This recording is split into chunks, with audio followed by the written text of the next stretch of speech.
ఇవాళ మన శిల్పారామం పనులు ఆపట్టింది. ఈ ప్రభుత్వం ఇవాళ మా సిద్దిపేట మీద పగలాగా కక్షలాగా వ్యవహరిస్తాం. ఏం చేసింది? ఒక మంచి పని చెప్పండి. 9 నెలల 10 నెలల నుంచి ఒక్కడనే చేసిందా?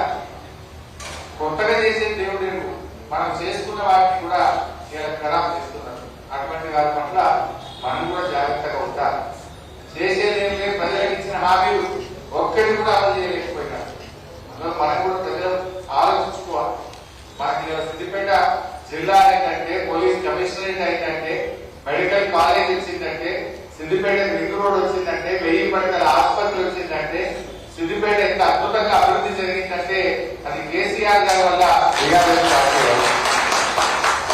ఒక్కడన్నా మీరు చేసింది ఉండగా రూపురేఖలు బాగా సిద్దిపేట పోయిన 10 ఏళ్ళ సిద్దిపేట ఎక్కడి నుంచో ఎక్కడికో తీసుకుపోయింది మన బీఆర్ఎస్ ప్రభుత్వం అనేది కూడా మనం చేసుకోవాల్సిన అవసరం.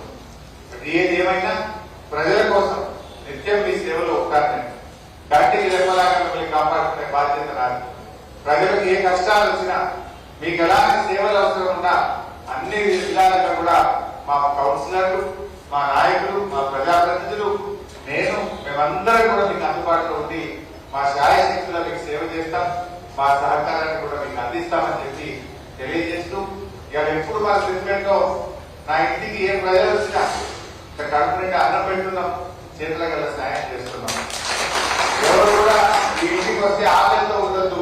ఎవరైనా ఇంటికి వస్తే ముందు వాళ్ళ కడుపు నిండా అన్నం పెట్టి వాళ్ళను ప్రేమగా మాట్లాడి వాళ్ళకున్న కష్టాన్ని తీర్చడం కోసం మా శాయశక్తుల కృషి చేస్తా ఉన్నాం.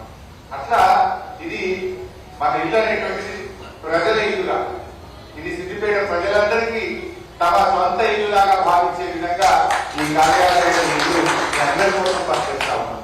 మీరు కూడా ఎల్లవేళలా మా సేవలు ఉపయోగించుకోండి.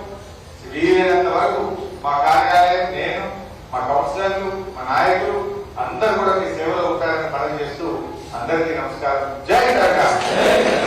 ఒక్కొక్క మండలం